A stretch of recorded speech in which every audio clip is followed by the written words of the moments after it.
nabo kati ogwo omukyalo omufumbo omwami osimulokole ogenda mufuukira omukisa agaggawale alowooze nti yegaggawaza yekka akugobe afune abakazi abalala yavuwala atuuke ku ttaka ate akunone ate wakunona tomala gagenda essebo tugenda akuumirako omugambe sooka onogaane mu bwavu otegere nti nze mukisa nogaana mpaamu emyezi 2 omala okunogaana otegere mukama yeebazibwe kaakati no omukisa okusookera ddala kyenyisomesa bulijjo nti oli mwoyo you are a spiritual being era bw'ogenda mu Isaaya 61 yaffe eno olunyiri lw'10 lugamba lutya Isaaya 61:10 Naasanyukiranga nnyo Mukama lwaki emmeeme yange eneesanyukiranga Katonda wange kubanga nnyambazza ebyambalo eby'obulokozi atyo ambisseeko omunagiro ogw'obutuukirivu kubeera mu ngalo ekigambo ekyo mwana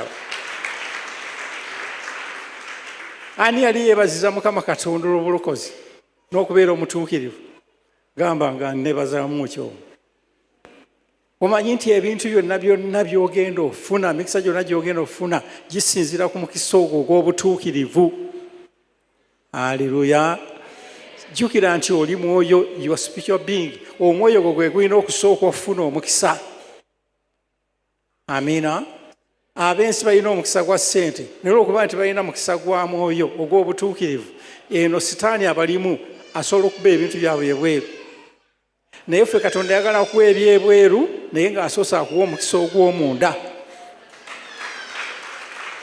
njagala nnyo weebaze nnyo Mukama Katonda nnyo mugabe Mukama nkwebaza obulokozi bwe wampa aleluya kubanga ogwo omukisa omuyitirivu obungi gyongera wansi ng'awasa omugole bwe yeeyonja linda kuba bamala okuyonsa omwana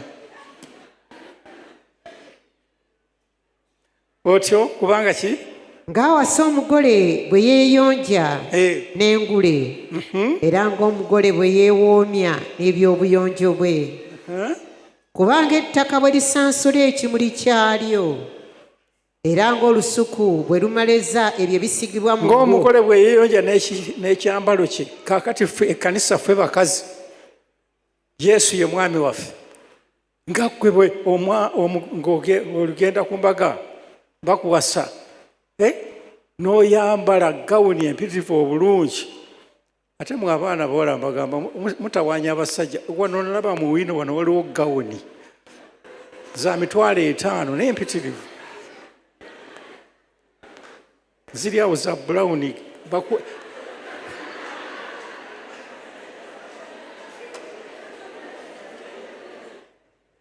amina ziri za bulawuni mwana bakubeerako ne sokisi enjeru za bwereere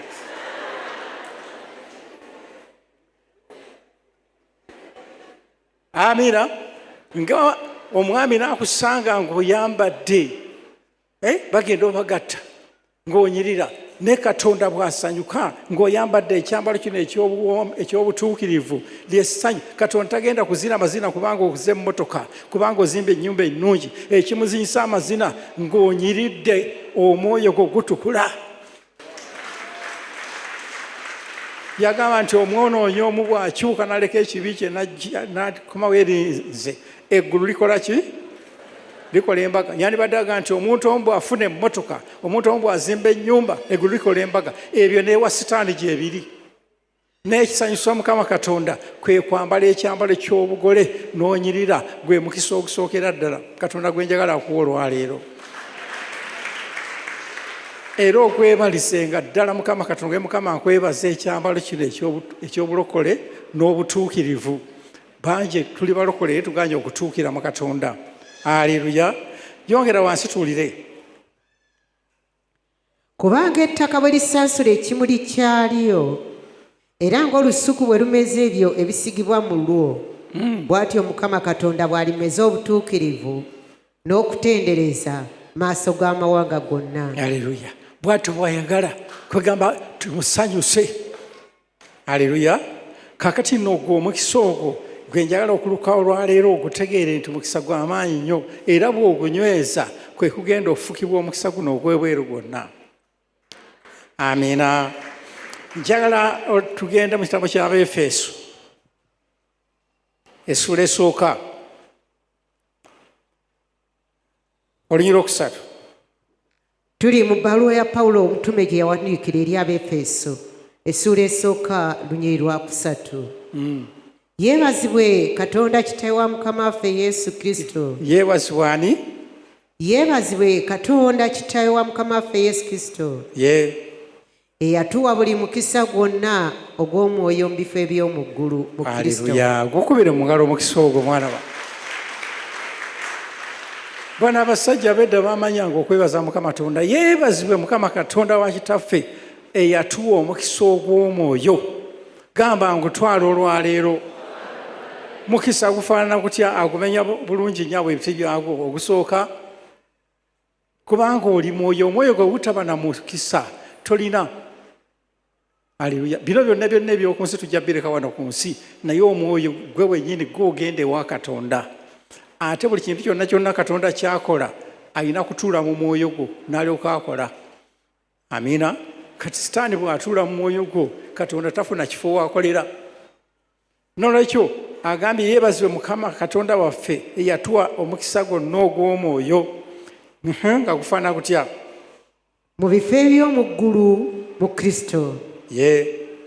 Nga bwe yatulondera mu ngeri y'ensi nga tennaba kutondebwa, okubeera abatukuvu abatalina kabi mu maaso ge mu kwagala. Kubira omukisa ogwo mwana wange. Kaakati abantu bwabasinga obungi obeera n'abeeraawo nowenze bannange nasiraana nze sirina mukisa. Olwedda olina omukisa bw'obanga ogenda kutukula olwaleero olina omukisa. Toddayo kwekubagiza. You have the blessing. Olina omukisa ogw'obutuukirivu. Obutuukirivu tegeeza ki? Nti Mukama akuggyamu nature ya sitaani n'akuteekamu omwoyo we. Omwoyo we afaanana atya? Ye mwoyo w'ebibala. Sooka okwatewo tulabe omwoyo gwakuteekamu. Omwoyo ali mu kitabo kya Abagalatiya 5:22. Tuli mu bbaluwa y'Abagalatiya essula 5 lunyiri lwa 22. Naye ebibala by'omwoyo kwe kwagala, okusanyuka. Bw'obeera mu nnaku n'okweraliikirira tolinaawo mukisa. Ennaku n'okweraliikirira kikolimo eky'omwoyo. It is the curse of the spirit. Naye Katonda agenda kuteekamu omukisa ogw'omwoyo ogw'okusanyuka n'emirembe. Amiina. Ng'olina emirembe throughout. Oba omwami yasuzeeyo oba akomedde mu bulawuzi ya mujjawo, you have peace. Gamba ogwo omukisa gunnemi. Amiina. Ab'ensi balina just happiness. Basanyukamu akaseera katono. Naye ffe tulina prevailing peace, emirembe ekitavaawo. In spite of what you are going through, ne bw'oba oyita mu mbeera efaanana etya, mirembe. Haleluya. Omanyi waliwo baali banjogerako ku TikTok nga boogera ebigambo bingi, bampaayiza bingi. Naye nga mpulira nze emirembe ginzita. Naye omuwala omu nankubira esimu nange ne musumba gwe ng'osirise, lwaki tobaddamu nga bakwogera ebigambo bimu. Haleluya. Nemwe kaakati nekulisa ka serefi ne mugamba nti nga nzina amaze, ne mugamba nti muweereze kano mugambe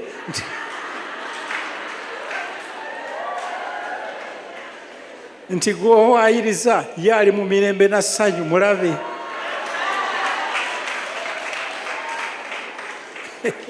Omanyi oliye abakwogerera akulumye n'atamanya nti gwayogerera yafuna dda omukisa gw'emirembe. Stop being so emotional. Buli kantu katabangula, naye gw'ogenda kubeera n'emirembe, everlasting peace. Nga tekyali akuggyako bwaya, tekyali akutabangula. Haleluya. Ng'omukisa gwo gunywerera, kwegamba omukisa ky'ekintu ekibeererawo ddala obutavaawo. Emirembe, essanyu, yes. Okugumiikiriza. Ng'olina okugumiikiriza. Bino byonna ye mwoyo wa Mukama Katonda waffe alina okwagala. Katonda waffe mugumiikiriza. singa gwe wali Katonda singa otwokyadda n'otumalawo ne olaba engeri gy'atugumiikirizaamu gwe tusobola nakugumiikiriza musajja gw'okute n'omukazi. Haleluya. N'oyomba n'okoma mu bire. Haleluya. Ne bwe basangawo nga batudde mu ntebe ne kaawo sigalo tovaako buwaya sigaza emirembe era obagamba gamugambe hallo gamba ogw'omukisa guganye amiina. naye abamu bingi osanyuka ku wano katono mu kyaki oluddayo eka ne zibuukako mu takisi ne zibuukako mu luguudo ku balinwanwa musiru ki yakutte akambe kange njagala onyweza omukisa ogw'omwoyo nga bw'onyweza ssente ebweru zireme kuvaako bw'ogenda okunyweza omukisa ogw'omwoyo olwaleero. Amiina. Otyo ogumiikiriza ekisa erina ekisa n'okusaasira. Katonda tasaasira balwadde bokka, asaasira n'aboonoonyi. Oyiga okusaasira aboonoonyi kubanga balwadde. Haleluya. Otyo obulungi oyogera bulungi, olowooza bulungi, okola bulungi. okukkiriza ng'olina okukkiriza mu Katonda. Naki? Obuwombeefu nga tezikyakuukako waya. Ebyo ogenda kubisaba kimu ku kimu. Yes. Okwegendereza. Ku biringa ebyo tewali mateeka. Kubira mu ngalo mwoyo Mukama Katonda oyo. Kati okubayita obutuukirivu n'otuukirira mu Katonda. Obutuukirivu kiva mu kigambo okutuukirira. To be perfect in the Lord. Kati waleka ekibala kimu ekyaki ekyokwagala. Amiina. Genda Matayo sura 5 olirwana mwenya 5 na mwenya gamba etya? Matayo esura 5 olunyiri lwa 54 nedda anamunya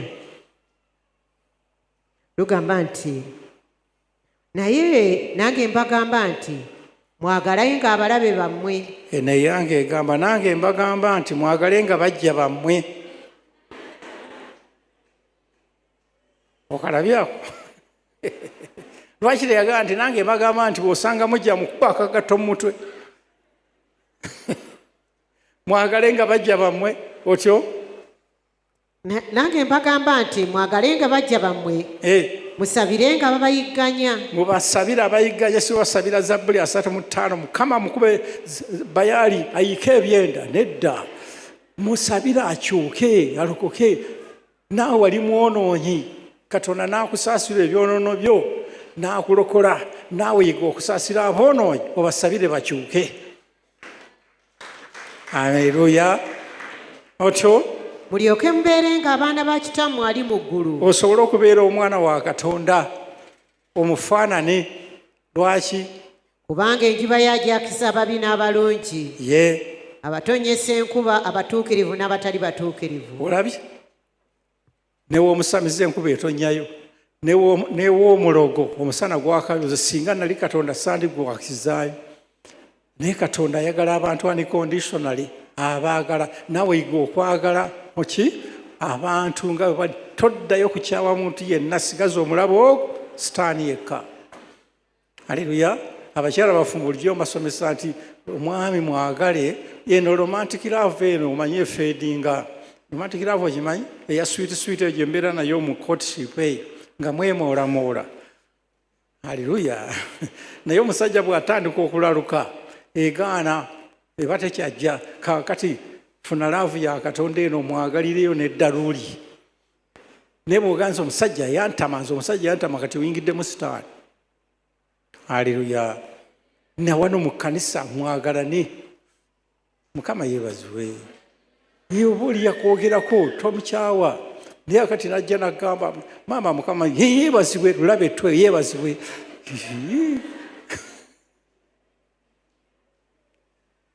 Otyo kubanga bwe munaayagala ababaagala mulina mpeera ki?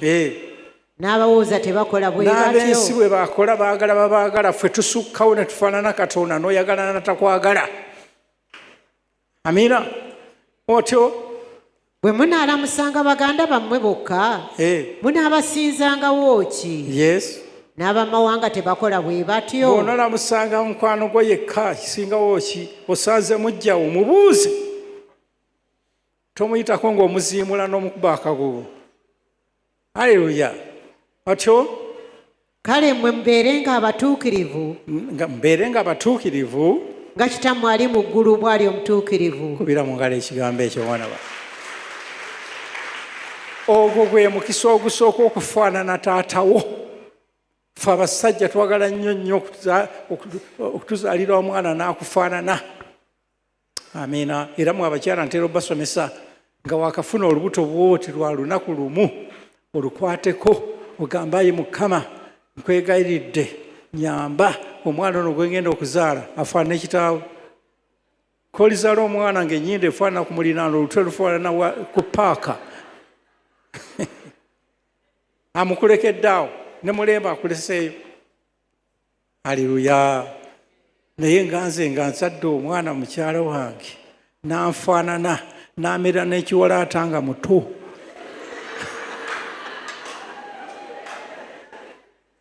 Kankubulire eyo nz'oyo sipangisa na mmotoka wabula okubeetikka ku mugongo bombi. Amiina. N'olwekyo essanyu lya Mukama Katonda lyonna ng'ayima mu ggulu lye liruwa. Tagenda kusanyuka nti olwokubanga gundi aguze emmotoka gundi aguze kino. Essanyu lya Mukama Katonda n'ayima mu ggulu n'agamba naye mulabe omwana yanfaanana nammalayo, ekisa kyonna kyange, okwagala kwonna kwange, obuwombeefu bwonna bwange. Oyo bammwe byonna by'ayagala. Gambayo Omwoyo Omutukuvu olunaku lwa leero onnyambaze omukisa ogw'okufaanana ntuukirire mu ggwe. Kubira mu ngalo Yesu waffe. Haleluya. Kaakati tudde wali mu Efeso tweyongere tulabe omukisa ogw'omwoyo ogwo. Ddamu olunyiri olwokusatu. Abefeso olunyiri olwokusatu. Yeebazibwe Katonda Kitaawe wa Mukama waffe Yesu Kristo eyatuwa buli mukisa gwonna ogw'omwoyo mu bifo eby'omu ggulu mu Kristo. Nga bwe yatulondera mu ngeri y'ensi, nga bwe yatulondera mu ye ng'ensi tennaba kutondebwa, ffe okubeera abatukuvu abatalina kabi mu maaso ge mu kwagala. Bwe yatwawula edda okufuukira abaana ku bwa Yesu Kristo. Namba 2. Omukisa namba 2 ogusooka kwe kutukula n'omufaanana. Namba 2 n'akulonda ofuuke omwana we. Ogwo omukisa ogwo oyinza okukubirako mu ngalo. Singa obadde mwana wa Pulezidenti Museveni wano wandituddewo wano, mpozi twandikufunidde akatebe waggulu ku bbaati. Naye kati ogenda kubeera mwana waani? Wa Katonda yakola pulezidenti. Gamba nga nina omukisa. Kati gwe mutawana ogwo oguluma Katonda nti abantu tebaagala kuvaluyinga mukisa guno Katonda gwe yatuwa ogw'okufuuka omwana. Amiina. N'obeera omwana wa Katonda eyo bbeeyi nene. Singa nze kwini wa Bungereza, nedda, kabaka wa Bungereza najja nannonda wano nti ogenda kubeera mwana wange, ne bwe nnaba nga sinalinnya nnyonyi, ne bwe mba nga tannaba kumpa visa, ngamba ntya nga nina omukisa. Haleluya. Kubanga yamaze dda okunnonda ndi mwana we, era mmanyi nti engeri gye ndi omwana we agenda kunkolera byonna kubanga nafuuse dda omwana we. Ekyo njagala okutegeeza kaffe obeera okkiriza n'obeera omwana wa Katonda ng'oli mutuukirivu. Haleluya. Wamaze dda okubeera entitled, olina ebyobusika bya Mukama Katonda. Mukama yeebazibwe. Otyo kirira wansi. Nga bwe yasiima olw'okwagala kwe, ekitiibwa eky'ekisa kye kiryoke kitenderezebwenga, kye yatuwa obuwa mwoyo omwagalwa. Haleluya. Ekitiibwa kye kiryoke kikke eri obulamu bwaffe. Amiina. Ekitiibwa ekiyitirivu. N'olikyo omukisa gwa Katonda gwonna gutuula ku ki? Guno gwakuweebwa eri gutuula ku mukisa guli ogw'omwoyo kwe gutuula. Era kakati bugenda okutuula olwaleero. Mukama yeebazibwe nnyo. Haleluya. Kakati njagala ogende ne Zabbuli eya 29 olinye 11. Tuli mu Zabbuli ya 29 olunyiri lwa 11. Mukama ali w'amaanyi abantu be. Yes. Mukama omukisa gwali w'abantu be gy'emirembe. Omukisa gwali w'abantu be kyeki? Y'emirembe. Gamba ngutwala olwaleero. Njagala ove mu mbeera eyo gy'obaddemu n'okaba obuzike eyo mu buliri n'okola ki tonnaba kufuna mukisa. Era tojja kulaba mukisa gw'ebweru ng'okyagaanya okufuna omukisa ogw'omunda. Njagala ofuna omukisa gw'emirembe. Emirembe nga tegikuvaako. Nagambye nti omukisa ky'ekintu ekikulukuta ebbanga lyonna ng'emirembe tegikuvaako. Haleluya. Omukyalo oli gwe ligambye gwe naweereza kaki ka Serafike neekubya yagamba nti ono musumba asaaga busaazi. Ye n'akola ki? Ye n'amuweereza message n'amuddamu n'amugamba ssebo agaagamu agooleegaaga ng'ovuma omusumba waffe tujja gwokya omuliro.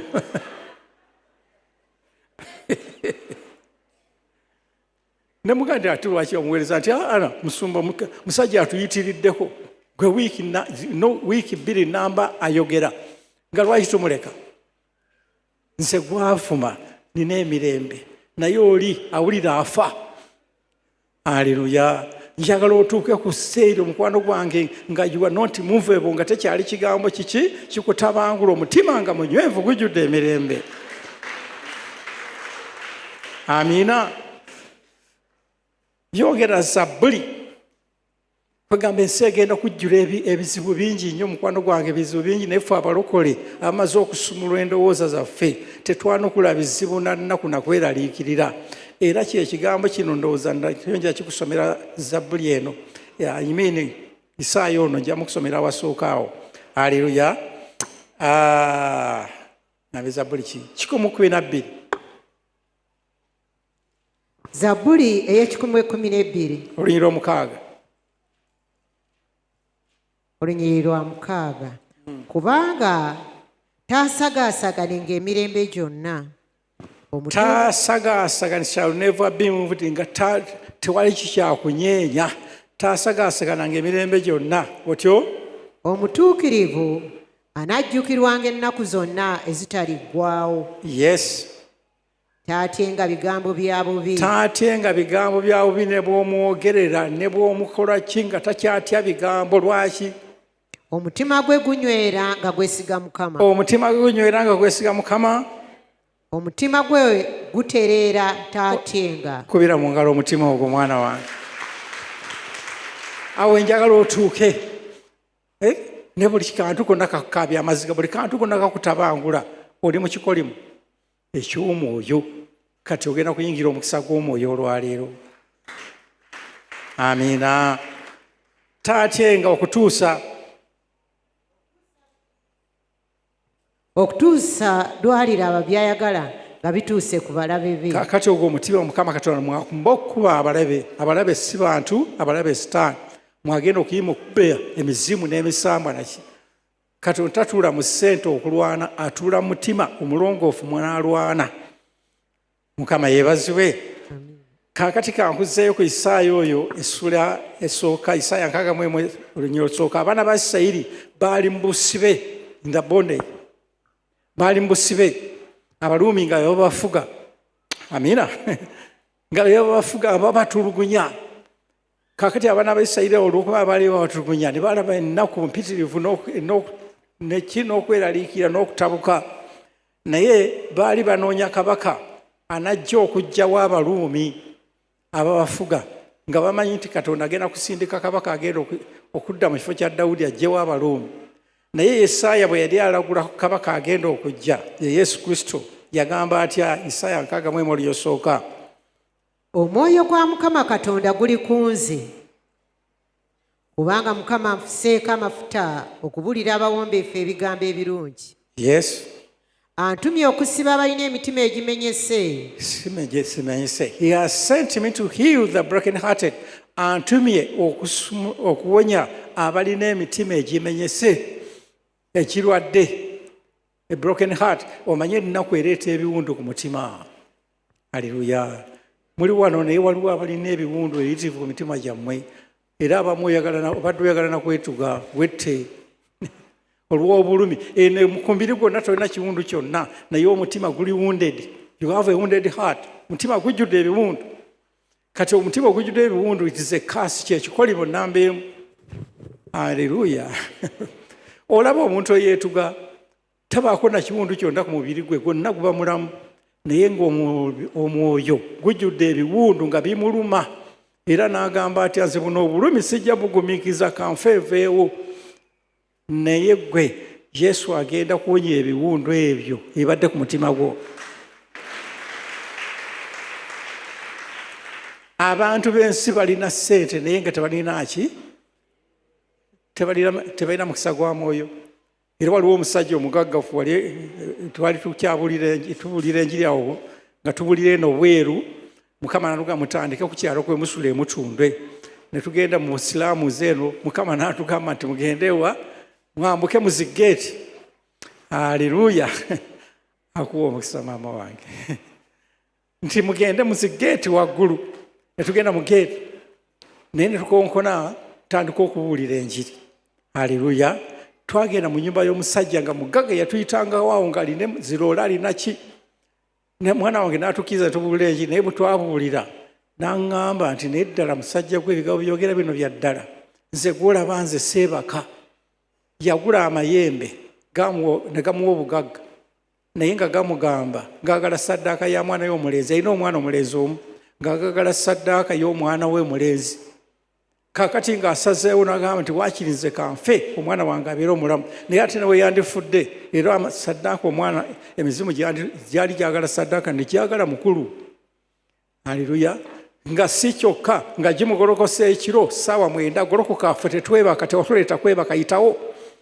Ng'agenda mu kikuubo ng'atuula eyo alinda banne baki. Haleluya. Nga talina mirembe n'akamu naye ng'ate sente azirina. Amina. He has a wounded heart. Emitima gijjudde ebiwundu. Mukama yeebazibwe. Naye njaga kutegeeza nakkiriza ne tumbulira enjiri n'aleeta ebintu ne tubikutwala ku kyaki ne tubyokya n'alokoka n'asumululwa. Omulala omukyala yajja waffe ng'ajjidde mu night naye awakanga balina emmotoka 6 n'omwami we. Omwana alina emmotoka 2, waliwo emutwala ku ssomero ate waliwo emunonayo. Oba obugagga wali obulabyeko? Amiina. Badriver 2, omu yamutwala owokubiri yamunonayo. Benz yemutwala, Land Cruiser yemukomyawo. Haleluya. Naye ng'omukazi atawuse ng'amaka gamutabudde yakwata emmotoka ekiro ssaawa 9 ng'anoonya trailer agiyingira afe trailer n'emubula. Naye ng'atuuse n'akwama ku petrol station n'akola ki n'apaakinga otuloole tumukwata. Kwegamba yeerabira nti ayambadde n'olugoye, yeerabira okwambala olugoye, yajjira mu night. N'aloota ekirooto nga kimugamba eddoboozi lyamugamba situka wano bw'oli, situka genda emutundwe. Amiina. Najja. Ne bangamba nti waliwo omukyala akwagala. Ne mbuga nti ajjeero. Omukyala n'aŋŋamba ne bamuwa essimu yange. N'aŋŋamba taata sisobola kujja ndi bwereere. Ng'ali mu night. Haleluya. N'ampitiramu ebigambo ebyo byonna naye ng'alina ssente naye nga talina mukisa gwa mwoyo. Ajjudde ebiwundu anoonya kwetta naye gwe Mukama agenda kuwa omukisa ogw'omwoyo ate nawugayobera okulu. Gamba nkutwala olwaleero. Haleluya. Kwegamba nga tamanyi bikuzannya bino paati bye mbasomesa abakyala bafumbo n'osiruwala n'okola ki nga tabimanyi. Omwami akomyewo n'omwaniriza ng'ava kwenda n'omumasaaginga ebigere ebitambudde. Haleluya. Bamusize lipstick ku mimwa n'omusiimuula. Gamba omukisa gunnemye ogwo.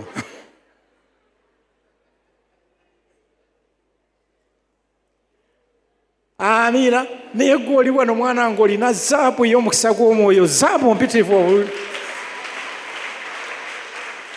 Aleluya.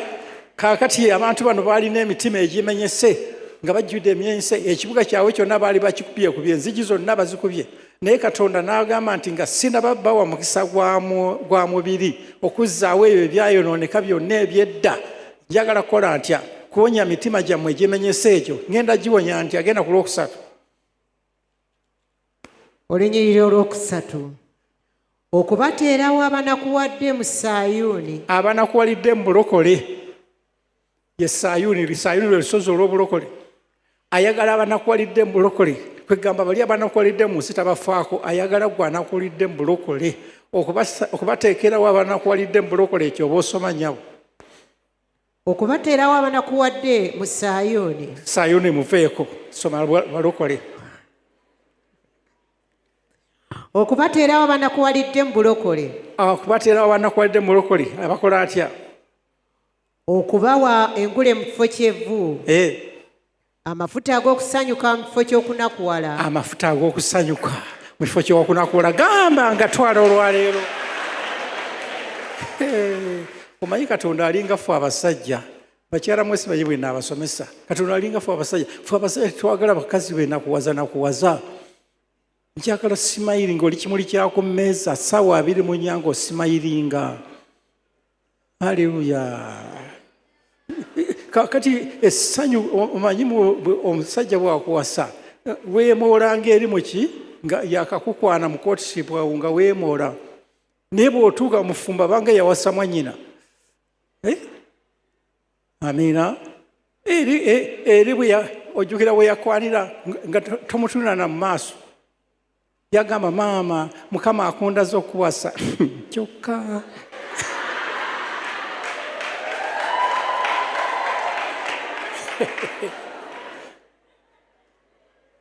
Eno nga bwewandika wansi n'ekigere naawe gamba ono yayiga abakazi, naye olutuuka mu maka maama Joli emmere eyidde gundi lina emikono emeka tegeera n'ogamba ono yali yeemoola bannange ono. Haleluya.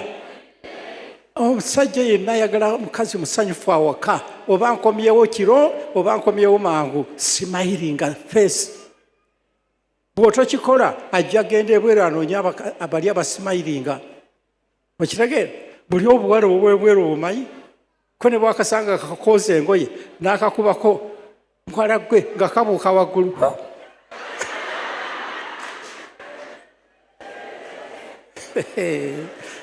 Naye gwe wagubaaguba dda wenna olinga sumbuusa. Musajja bwe twanoonya essanyu akaze akomyewo nakubako oli awo ofumba enva nakubako nagamba mukyala wange patoleka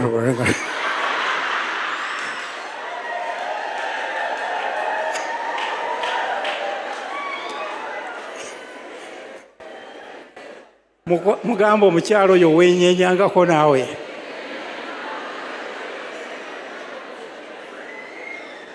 Ebyo byebibadibya n'olowooza nti ki? Nti baakuloga n'odiba, gwe weedibya. Komyawo essanyu lirire walinanga mu courtship nga mwemoola. Haleluya. Ate naddala mu abaana abawala abamaze okuyiga wano ku kituuti ne mukala amaaso n'ensonyi z'abaggwamu dda. Bikaseera kukutula misimu, kukutula nkomeja, kukutula neeka yonna ne mu buliri ogenda okutula, kukutula.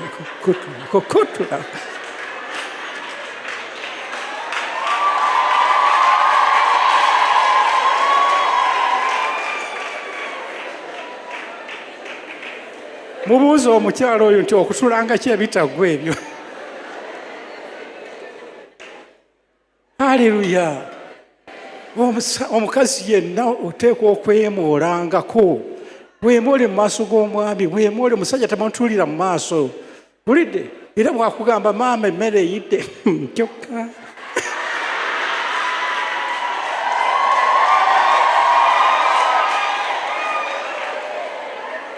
yongera omugambo omukyala oyo nti yiga okwemoola. Oli mukyala. Kubira mu ngalo Yesu waffe.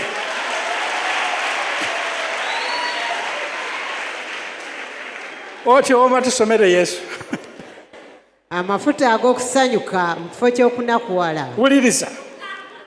Agamba agenda bakola atya abali mu Sayuni. Amafuta ag'okusanyuka mu kifo ky'okunakuwala. Gamba nga twala olwaleero. Otyo ekyambalo ekyokutendereza mu kifo ky'omwoyo ogw'okukungubaga. Amafuta ag'okutendereza mu kifo ky'okungubaga. Okungubaga muni kwe kutendereza ebizibu. Notendereza school fees, landlord, otambula mu kuboga obalenga lohi landlord amanja. Gwo mulokole. Ebyo birekera abensi. Nolekyo omuntu ffe tutendereza Katonda. Haleluya. Osinzanga businza Mukama, Mukama ng'oli mulungi wakati mu bizibu. Tendereza Mukama Katonda. Totenderezanga bizibu. Togulumizanga bizibu. Gulumiza Mukama Katonda. Haleluya. Kakati bw'omala yongera. Balyoke bayitibwa emiti gya butuukirivu. Olyoka obeera omutuukirivu. Ng'okyalina ennaku n'okwerakira your unrighteousness. Kubanga obeera n'ebirowoozo bikyafu mundaayo. Olyoka oyitibwa omutuukirivu. Mukama gye yasimba. Yes. Alyoka aweebwa ekitiibwa. Alyoka aweebwa ekitiibwa Mukama Katonda. Omutima gw'oba okuweesa Katonda ekitiibwa agenda kweraga ekitiibwa ebweru. Haleluya. Gundi ebizibu biri bwantu wonna wonna. Tuwoza nti ebizibu biri awo wokka wooli. Kati ne bwe nkusabira ekyo ekizibu ne kivaawo wakyaliwo ekijja. Amiina. Omanyi abamu balowooza kati mu abaana abawala ogenda nolowooza nti bw'onoofumbirwa ng'owonya ebizibu naye ojja kusangayo ebizibu mu bufumbo n'ojulira naki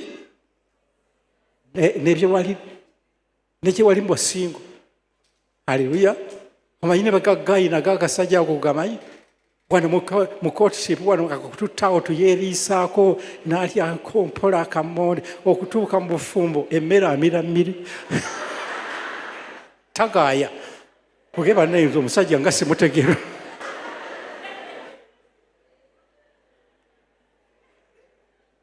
Mukama yebaze. Eno mu courtship awulaki take away chips nkoko okutuuka eka mu kabada mulimu kawunga. Simanyi okitege. Teri ayinza kukugulira kawunga bijanjaalo ayinza obigula mu courtship. Amiina. Nolekyo everywhere there are problems. Buli wantu wonna waliwo ebizibu. Ekireeta enjawulo ebizibu tubyanukula tutya.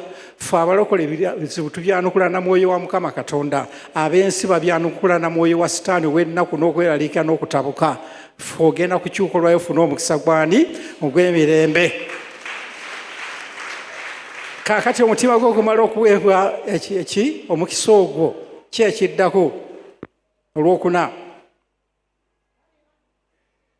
Kale balizimba ebyazika ebyedda. Kale ne balizimba ebyazika ebyedda. Katonda n'alyoka atandika okuzimba byonna ebyayonooneka ebyedda. Omukisa gw'ebwere okutuuka. Yes. Yongera.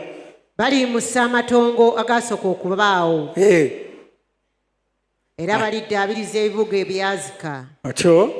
Amatongo ag'emirembe emingi. Ebyakwayononeka okuva emabega kyonna. Bisiraani ebyedda ebadde bigoberera bikoma lwaleero. Kubanga ogenda kuva libinga omukisa gw'omwoyo. Haleluya. Abantu bangi kugamba olabanga talina mukisa naye olwedde olina omukisa. Ate omukisa gw'omwoyo gw'olina gwe gusingira ddala emikisa gyonna. Amiina. Kaakati twanguye mangu tuddeyo tulabe eki.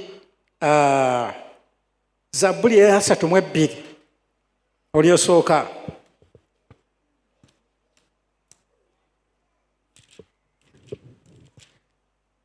Zabbuli ya 32 olunya olusooka.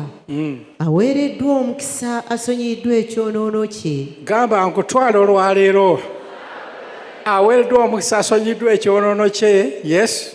n'ekibi kye kikwekeddwa. aha Aweereddwa omukisa Mukama gw'atabalira butali butuukirivu, ye ne mu mwoyo gwe temuli bukuusa. gamba ngufunye olwaleero nga kati otakyalina kyakuvunaana mu mwoyo, tokyalina mu birowoozo bikyafu, tokyalina birowoozo bya bwenzi, bya busungu, bya bujja, bya butasonyiwa, nga tebikyalimu, ng'ofunye omwoyo wa Mukama Katonda ow'okwagalwa buwombeefu kisa, oli gwe tulabye, olina olwedda omukisa. Amiina. Kaakati tulooka tugenda mu kitabo ky'engero, Proverb, essula egenda kuba ya 10 oluyi lwa 6. Kitabo ky'engero essula 10 lunyiriri lwa 6.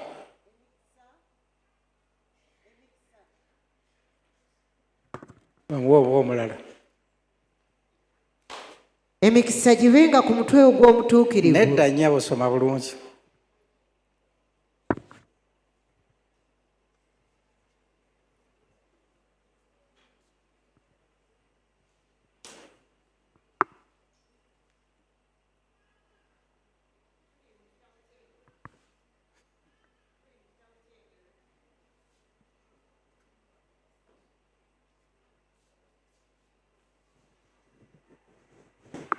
Tuli mu kitabo ky'engero essula 10 olunyiriri olw'omukaaga.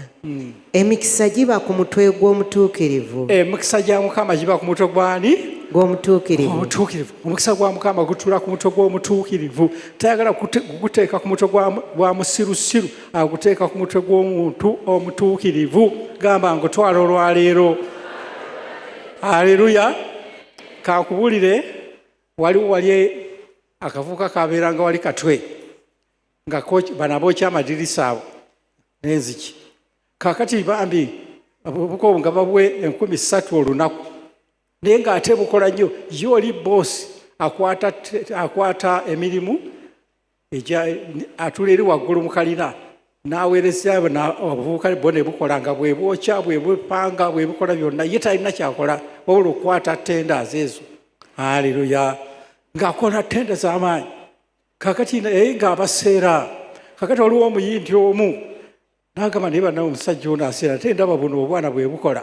Kati nabbirira akaana akamu n'akajjako essimu, naga mwana gwe mpa ku ssimu eyo, mpa ku ssimu yo, nze nja kugula matirio gy'onkolere, siraba lwaki ono atuseera ng'ate mwe mukola. N'akabuuza nti bwe ngula matirio osobola okunkolera emirimu gyonna? Nti sebo era ffe tugikola, ffe tupanga byonna. Aleluya. Akati n'akayita n'agula materials, musajja oyo ng'azimba ziwooteeri, ebizimbe ebinene eby'amaanyi. Amiina. Ne katandika okukola, gamba ne kafuna omukisa, naye ng'omukisa gwagenda ku mutwe musirusiru. Akaana ne kafuna omukisa ne kava mu miliyoni ne kagenda mu biliyoni. Kubanga kakola sente, kakola emirimu mingi nnyo ne kafuna sente. Haleluya. Kaakati olwokubanga omukisa gwagenda ku mutwe omusirusiru, olwafuna sente ne katandika okwenda. Omanyi nasoma abasajja, musajja nga yavwadde obulungi tasobola kwenda. Omuwala ne bwamuyita mu maaso ge ng'ayambadde mini alabanga ekikutiyakutiya.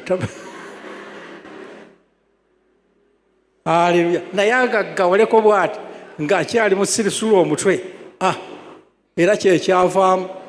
Oli n'atandika okwenda kuli muwala yenna ku sirimu oli ataaliko ddagala omukadde oyo. Wayitawo emyaka nga3 n'afa. Kakati eyo ddabo waako eyo Katonda gy'atayagala akuwa omukisa ate gufuukira ekikolimu. Bayibuli kyeva egamba nti omukisa ku mikono gy'omusirusiru gufuuka kikolimu.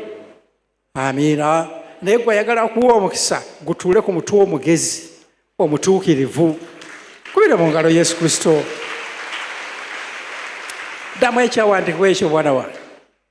Naye ekyejo kibikka kamwa k'ababi. Sooka oddemu ow'omukaaga. Emikisa giba ku mutwe gw'omutuukirivu. Omukisa gubeera ku mutwe gw'omutuukirivu. Amiina.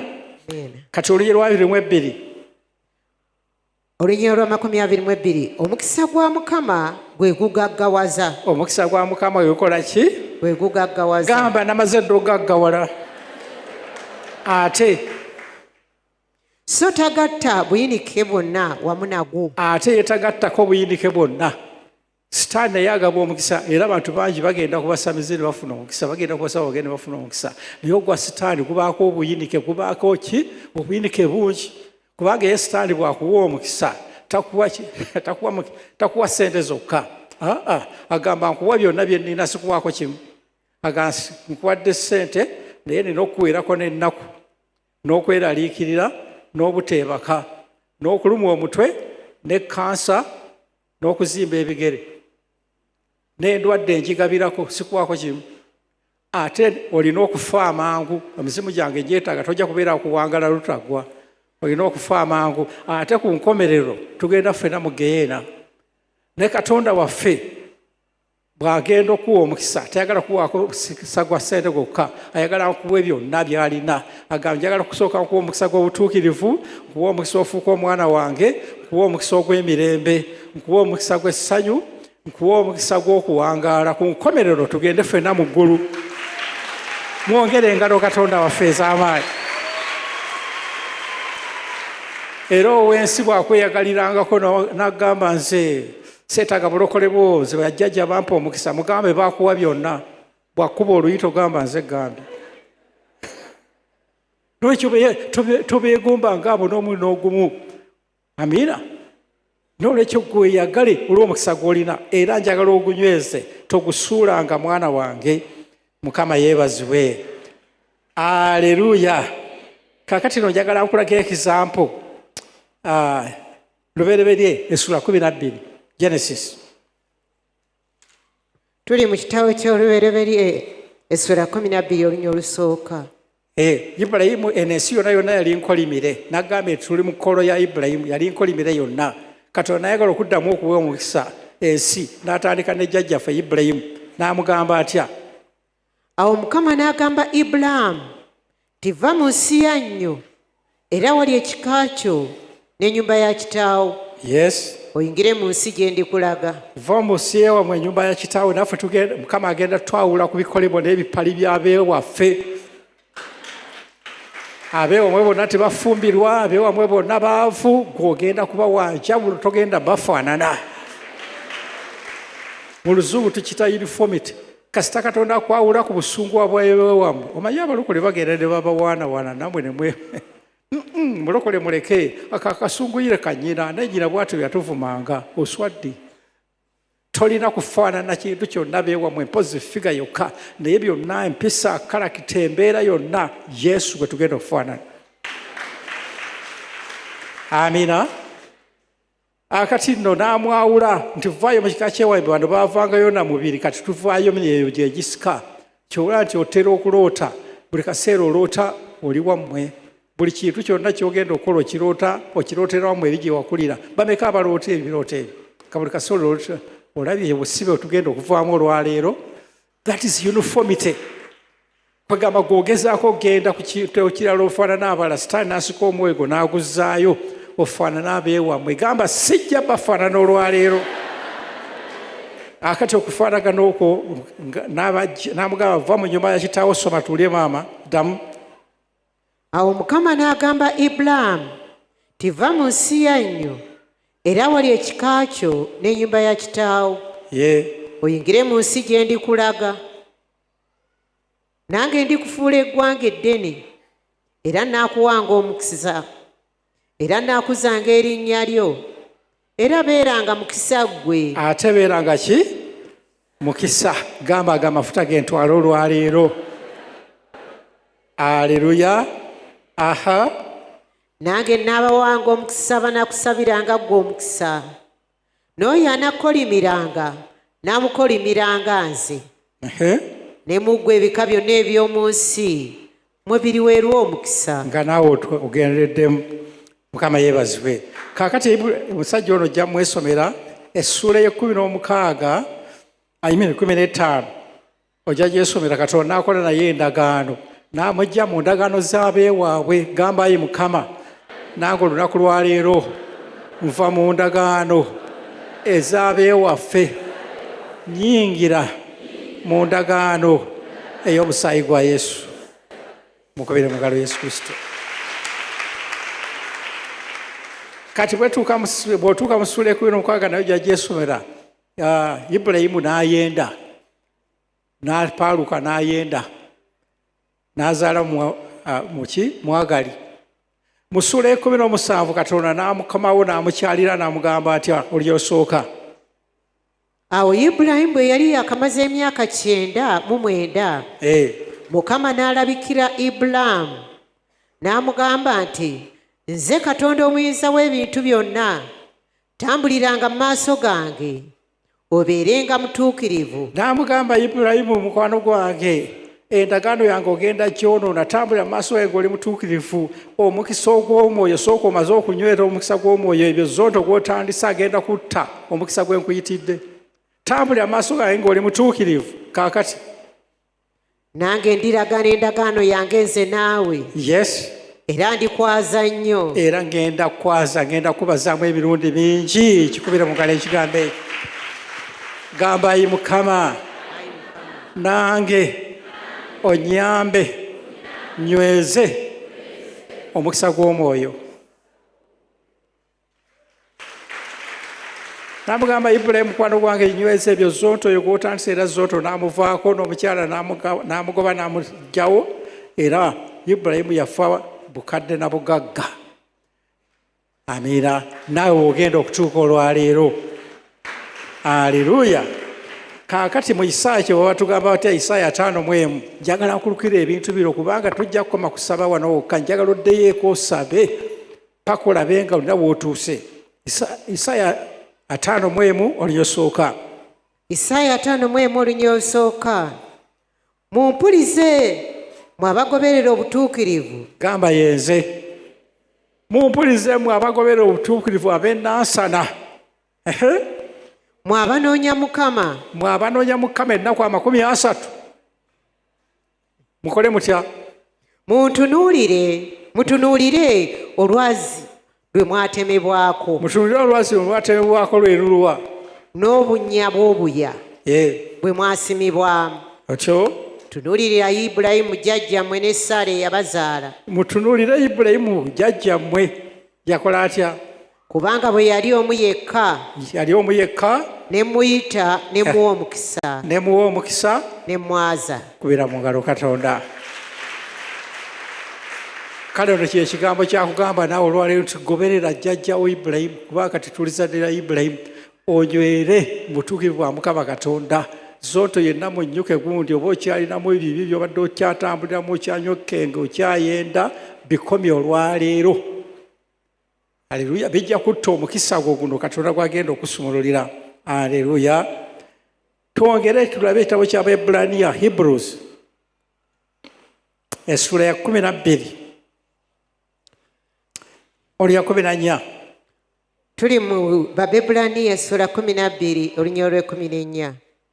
Mugobererenga emirembe eri abantu bonna. N'obutuukirivu. Awatali obwo siwali aliraba Mukama. Nga mutunuulira nnyo walemenga okuba omuntu yenna aweebuuka mu kisa kya Katonda. Ekikolo kyonna eky'okukaawa kiremenga okuloka n'okubeeraliikiriza, era kigwagwawaza abangi. Ekikolo kyonna eky'okukaawa, kyakweraliikiriza, kyaweezi. Kireme okubeeraliikiriza, kigwagwawaza abangi. Walemenga okubeera omwezi oba atatya Katonda, nga Esawu eyatunda obusika bwe olw'akawumbo k'emmere akamu. Olw'akagoyo k'emmere. Esawu kwegamba Isaaka yazaala abaana babiri. Yazaala Yakobo ne Esawu. Esawu yali omwana omukulu. Kati Esawu n'agenda mu kuyigga. Bwe bagendanga okuyigga nga balwayo, kati bwe yagenda ono Yakobo yasigala waka ng'afumba, n'afumba akagoyo kalungi nnyo. Kati oli bwe Yakobo n'amugamba, munnange mpa ku mmere ndyeko, enjala enzita. N'amugamba nti ssebo wange okuwa emmere akagoyo kange kano, sooka osayininge wano nti obusika obweyambudde obumpadde, kubanga ono yali omulenzi omukulu yandibadde omusika, era ffe twandibadde bazzukulu ba Esawu. Aleluya. naye kati tuli bazzukulu ba Yakobo. Mukama yeebazibwe. Kati Esawu n'agamba ati obusika bungasa ki ng'enjala ennuma, n'asayininga obusika n'abukola ki, n'abuwaayo olw'akagoyo. Naawe kyenva akugamba mwana wange nti bw'omala okutuukirira kati oli musika ku bintu bya Mukama Katonda. Haleluya. Oli musika ku bintu bya Mukama Katonda, kaakati oli mwana we. Kati akalenzi ako akabadde kakupeperereza kagoyo. Era njagala oweereze message kaakati, teekamu essimu yo wano okaweereze message WhatsApp okagambe Henry oli kagoyo. Bansomesezza oli kagoyo, byange bikomye naawe nvaako.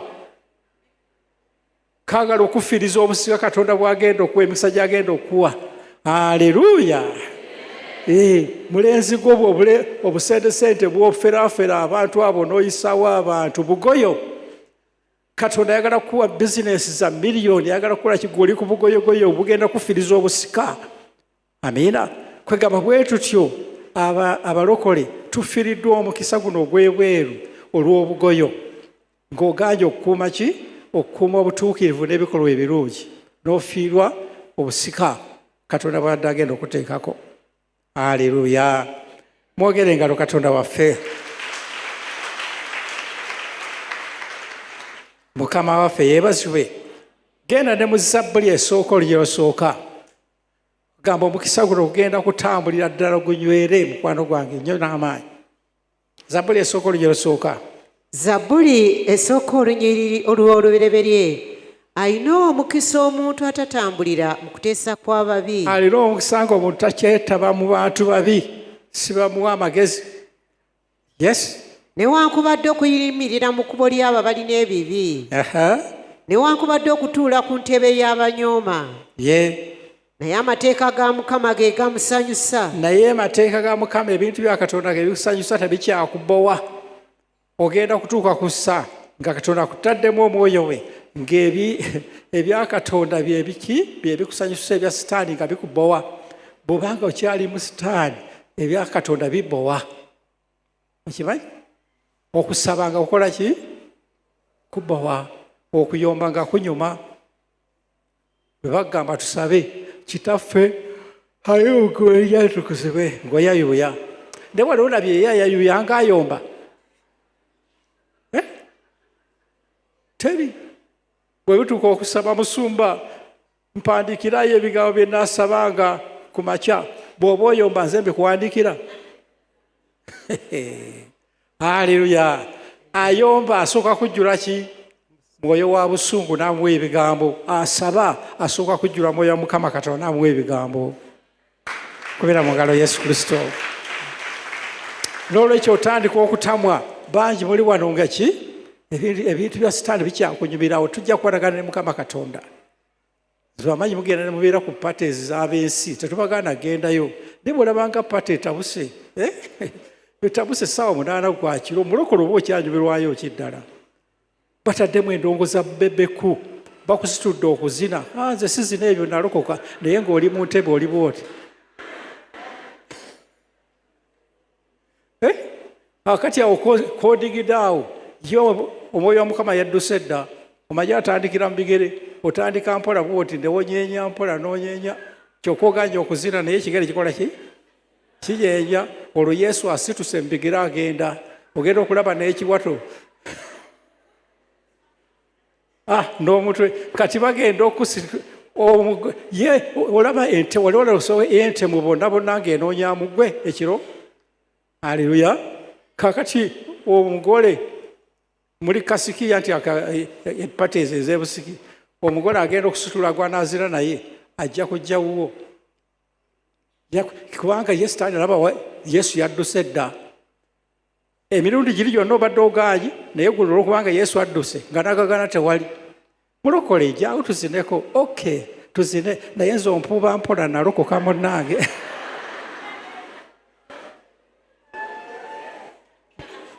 Gamba Yesu otusaasire.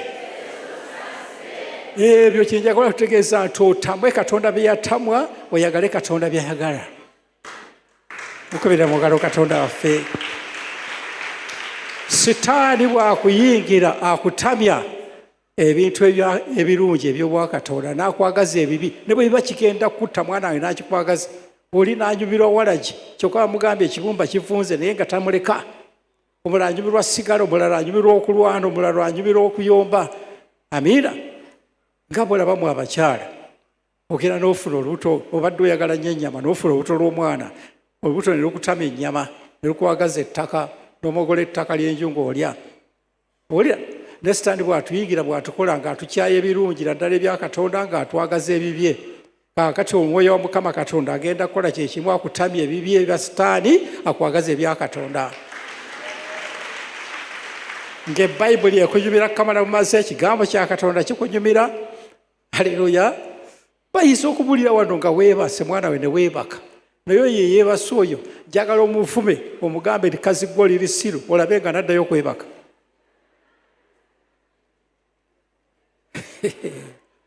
haleluya ayinza okutunula olunaku lwonna paka saavisi lweggwako lwaki bino ebigambo bibimubowa naye kiri akiyingiza ddala bulungi akiwulire bulungi mutwe mukama yeebazibwe kwegamba bwe butonde bwaffe bwe tutyo bwe twali nga twagala nnyo okuyingiza ebikyafu ebirungi bibowa naye kati ogenda kukyusa agambe nti mukama katonda kyusa omwoyo gwange nkyawe byewakyawa nyubira ebyoyagala kubira mu ngalo yesu kristo otyo amateeka ga mukama ge gamusanyusa era mu mateeka ge mwalowooleza emisana n'ekiro nga mwalowooza emisana n'ekiro yes naye alifaanana ng'omuti ogwasimbibwa okumpi n'ensulo ez'amazzi simanyi olaba ekigambo ekyo ng'otambula olowooza ku luggi bwa mukama olowooza ku kisa kya katonda olowooza ku kigambo kya katonda bameka asobola ogoloka ekiro nalowooza ku bulungi bwa mukama mazima laba abalimba bano n'otolowooza ku bya zontogwe efubuka libeera muli omu neriwasa bwerigoba neriwasa nerigoba aleluya nze nali nva kubuulira njiri eyo mazeeyo wiiki namba kankubulira okulowooza ku katonda amanyira ddala nti oli wuwe amiina nesanga mukyala wange awo nanyandiza oba nange dadi gasanyusa okulaba kale obwedda nkulowoozaako ne mugamba baleete ennyama mangu mu katale namubuuza ekibuuzo nemugamba okakasa obadde olowooza ku nze naga nedda saatandise lwaleero wiiki yonna mbadde ndowooza ku ggwe nemugamba bongere ennyama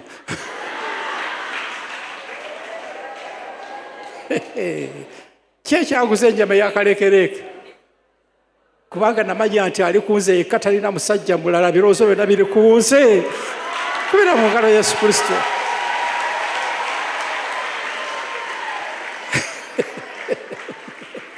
n'olwekyo kyenjagala okutegeeza nti eno gye bayita godly attitude endowooza y'owa katonda nga tokyalimu